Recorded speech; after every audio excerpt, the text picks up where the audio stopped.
बच्चों, मैं तिवारी सर आपके चैनल तिवारी सर बायोवाला में आप सभी लोगों का स्वागत करता हूं। तो जैसा कि बच्चों आप सभी लोग जानते हैं कि इस समय बोर्ड परीक्षा की तैयारी में आप भी लगे हैं और मैं भी लगा हूं। तो उसी क्रम में आज आनुवंशिकता चैप्टर से संबंधित बहुत ही महत्वपूर्ण हेडिंग लेकर मैं आया हूं बच्चों, और हेडिंग का नाम है आनुवंशिक विकार। तो आनुवंशिक विकार का नाम आप लोगों ने सुना होगा बच्चों।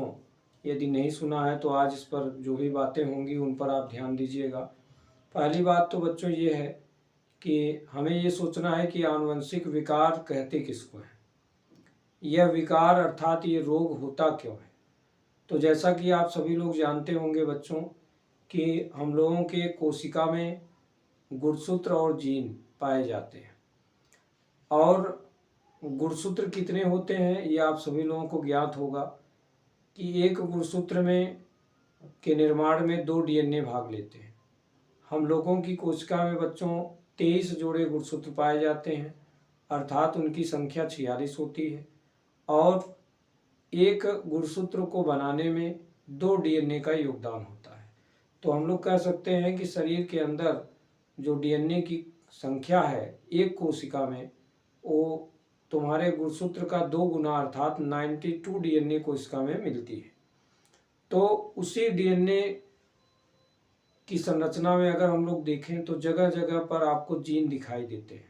इसीलिए बच्चों जीन के बारे में ये कहा जाता है कि डीएनए के छोटे से भाग को अर्थात डीएनए के छोटे से खंड को जीन कहते हैं, जिसके बारे में जानकारी किसने दिया था बच्चों? जोहानसन ने।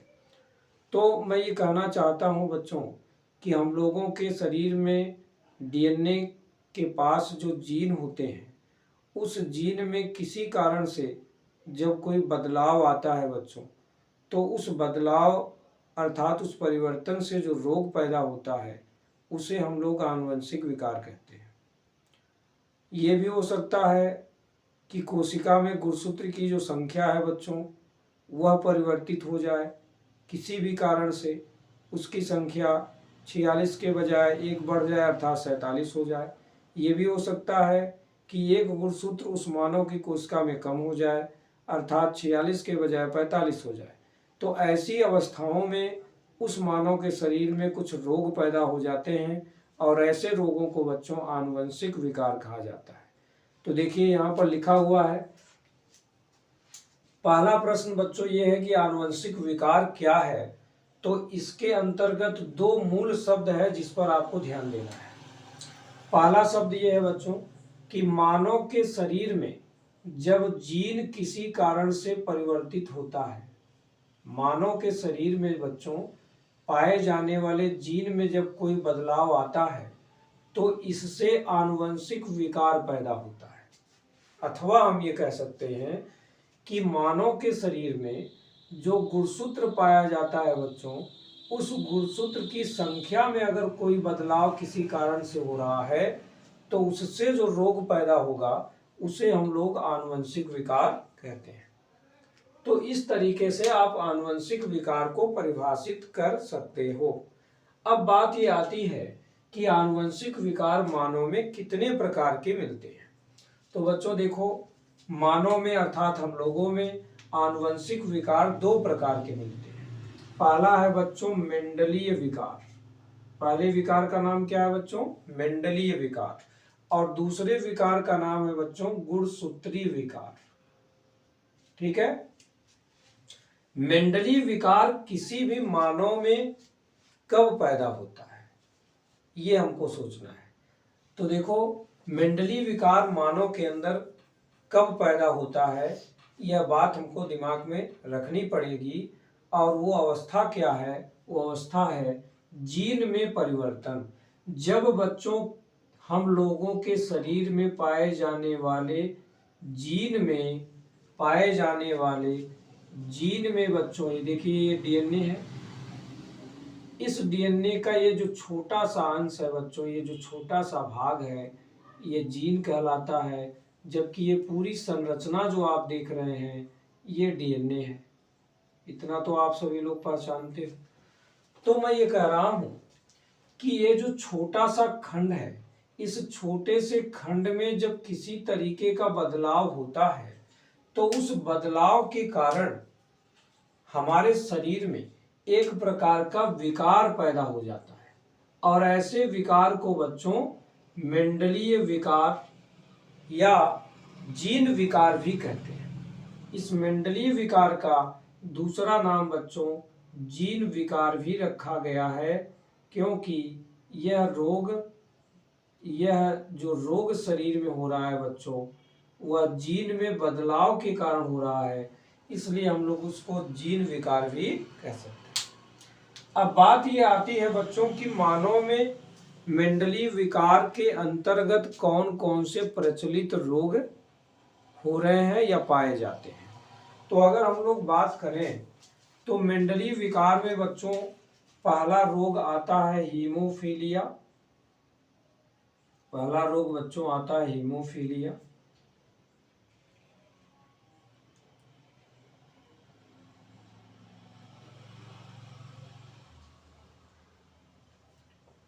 दूसरा रोग आता है बच्चों वर्णांधता।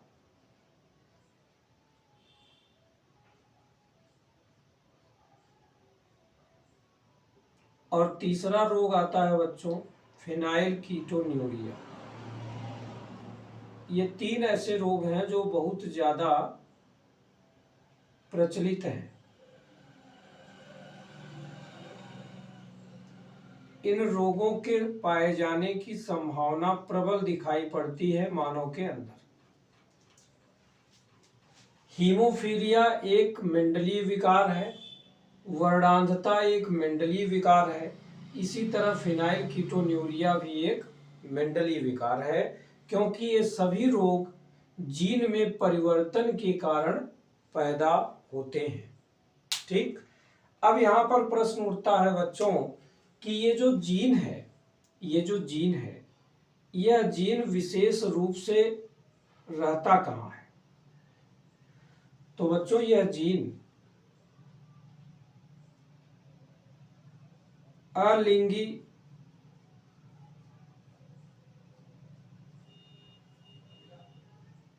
गुणसूत्र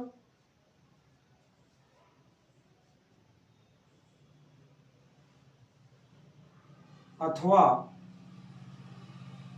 लिंगी गुणसूत्र पर पाया जाता है।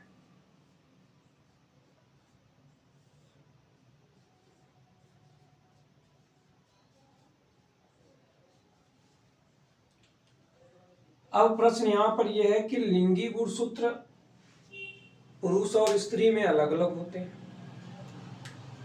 पुरुष में बच्चों लिंग गुणसूत्र हमने आपको पढ़ाया था, XY प्रकार का होता है, जबकि स्त्री में बच्चों XX प्रकार का होता है। तो साइंस कहता है कि इन रोगों के जो जीन हैं वो विशेषकर X गुणसूत्र से लगाव रखते हैं बच्चों। किससे लगाव रखते हैं? X गुणसूत्र से। तो पुरुष के X गुणसूत्र पर इन रोगों के जीन मिल सकते हैं, स्त्री के X गुणसूत्रों पर इन रोगों के जीन मिल सकते हैं, लेकिन स्त्री में जैसा हम जानते हैं कि एक जोड़ा X गुणसूत्र मिलता है, यानी 2 X गुणसूत्र मिलते हैं। तो कभी कभी कुछ स्त्रियों में ऐसी कंडीशन मिलती है, तो कुछ में ये देखा गया कि दोनों X पर ये रोग के जीन दिखाई पड़ते हैं। ठीक है, जब किसी पुरुष के X गुणसूत्र पर ये जीन उपस्थित हो जाता है बच्चों, तब वह पुरुष रोगी पुरुष कहलाता है। तब ऐसे पुरुष को कहा जाता है रोगी पुरुष।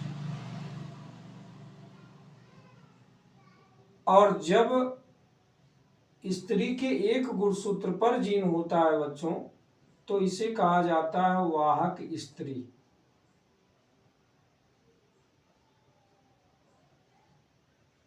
और जब दोनों पे होता है तो इसे कहा जाता है रोगी स्त्री।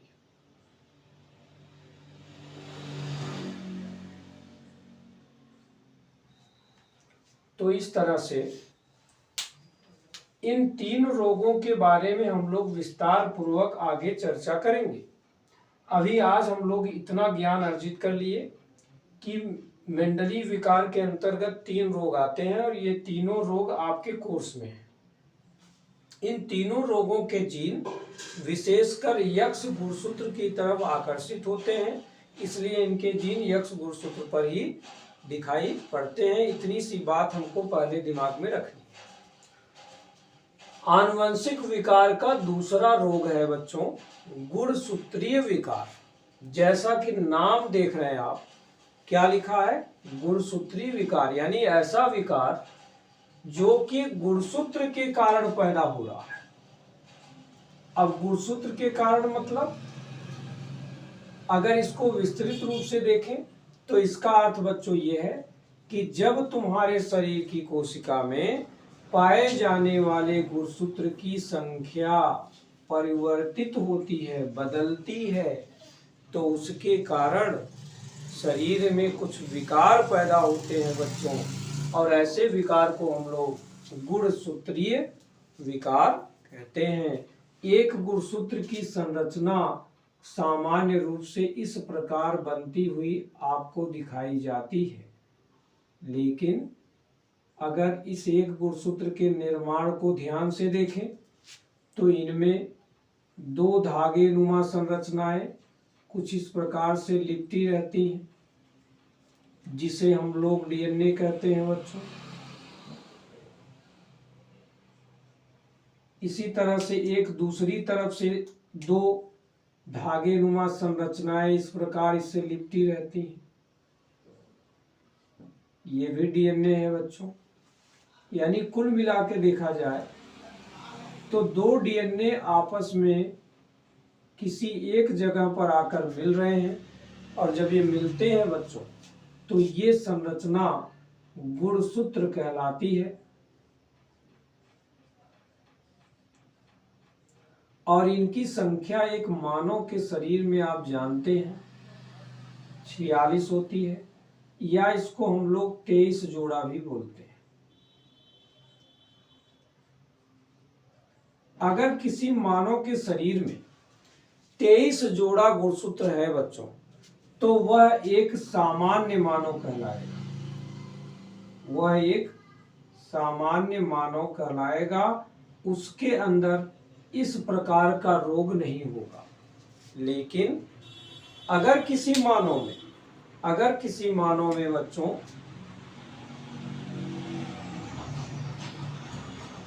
46 + 1 अर्थात एक गुणसूत्र बढ़ जाए और उनके शरीर में पाए जाने वाले कुल गुणसूत्रों की संख्या 47 हो जाए, तो इस एक गुणसूत्र के बढ़ने के कारण वह मानव गुणसूत्रीय विकार से ग्रसित हो जाएगा, अर्थात उस मानव में गुणसूत्र विकार उत्पन्न हो जाएगा।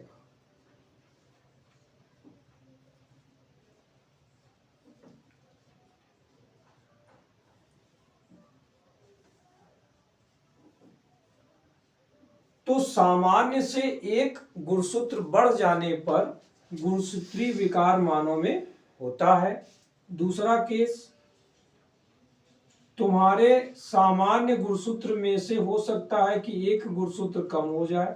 अगर एक गुणसूत्र कम हो जाता है तो संख्या बन जाएगी बच्चों 45। तो 46 की जगह पर उस मानव की कोशिका में कितने गुणसूत्र दिखेंगे बच्चों? 45, जो बताता है कि एक की कमी हो गई है।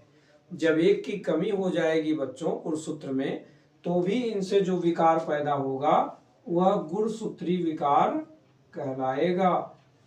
तो चाहे गुणसूत्र की संख्या बढ़ जाए और चाहे घट जाए, दोनों केस में जो रोग पैदा हो रहा है बच्चों वह गुणसूत्रीय विकार ही कहलाएगा।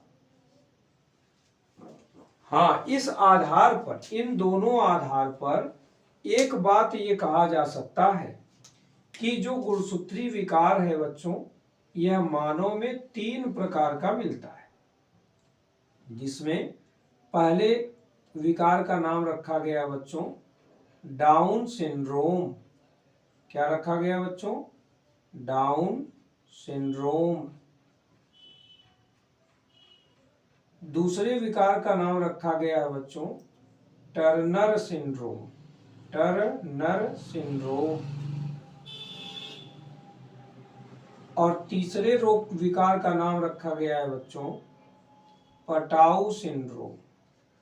तो इस प्रकार से गुणसूत्री विकार भी 3 प्रकार के मानव शरीर में देखने को मिलते हैं।